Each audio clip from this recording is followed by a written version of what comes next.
Welcome to NCN news. నేను కళ్యాణి. బులెటిన్లో ముందుగా హెడ్లైన్స్ చూద్దాం. జిల్లాలో పర్యాటక ప్రాజెక్టుల అభివృద్ధికి వివిధ ఏజెన్సీలను గుర్తించాలి. జిల్లా కలెక్టర్ పి ప్రశాంతి. రానున్న ఆగస్టు నాటికి జిల్లాలో పర్యాటక రంగ అభివృద్ధి కోసం ప్రతిపాదించిన పనులు కార్యరూపం దాల్చే విధానంలో చొరవ తీసుకోవాలని జిల్లా కలెక్టర్ పి ప్రశాంతి అధికారులకు సూచించారు. రాజమహేంద్రవరంలోని స్థానిక జిల్లా కలెక్టర్ క్యాంప్ కార్యాలయంలో జిల్లా పర్యాటక కమిటీ సమావేశం కలెక్టర్ పి ప్రశాంతి అధ్యక్షతన నిర్వహించారు.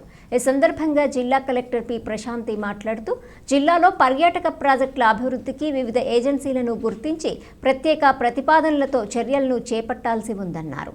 జాతీయ రహదారి 216A పర్యాటక ప్రాంతంగా నర్సరీల స్టాల్స్ను అభివృద్ధి చేయడానికి ఆసక్తి చూపుతున్న వారిని గుర్తించాలన్నారు.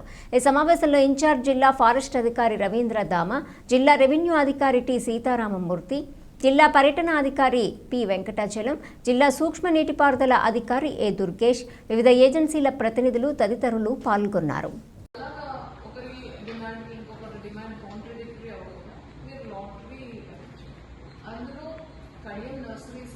అలాగే మీకు ఏదైతే మార్కెట్ ఉందో ఆ ఫ్లవర్ మార్కెట్ వాళ్ళకి కొన్ని, అలాగే ఎస్ఏజీ ప్రొడక్ట్స్ కానీ హ్యాండ్లూమ్స్ అండ్ టెక్స్టైల్స్ వాళ్ళు మన జిల్లాకి సంబంధించిన హ్యాండ్లూమ్స్ అది పెట్టుకోవడానికి అట్లా ఫ్యూ స్టాల్స్ అది మీరు చేసేస్తే మీరు ఎవరికి అలాట్మెంట్ అయిపోతే వాళ్ళు ఇమీడియట్లీ స్టార్ట్ వర్కింగ్. మధ్యలో ఒక టాయిలెట్ బ్లాక్ కన్స్ట్రక్ట్ చేయాలి అని అనుకుంటున్నాం. ఆ టాయిలెట్ బ్లాక్స్ మనం 2 CSCs క్యాన్సిల్ చేసాం, నాట్ ఫీజిబుల్ అని. ఒక CSC మన ఆఫీసెస్ కాంప్లెక్స్ ఉంది కదా, అక్కడ చేద్దామని అనుకున్నాం. దట్ ఈస్ మీ ఆఫీసెస్ అని ఉంటాయి.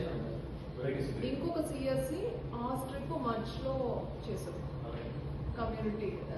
సో మనకి గవర్నమెంట్ కాస్ట్తోనే అయిపోతాయి. 6,000 అనుకున్నాం, బట్ అది తక్కువేమో. మీకు నచ్చి షో చేస్తున్నాం కదా స్టార్టింగ్ అట్లీస్ట్ 1,000 అయినా పెడతాం.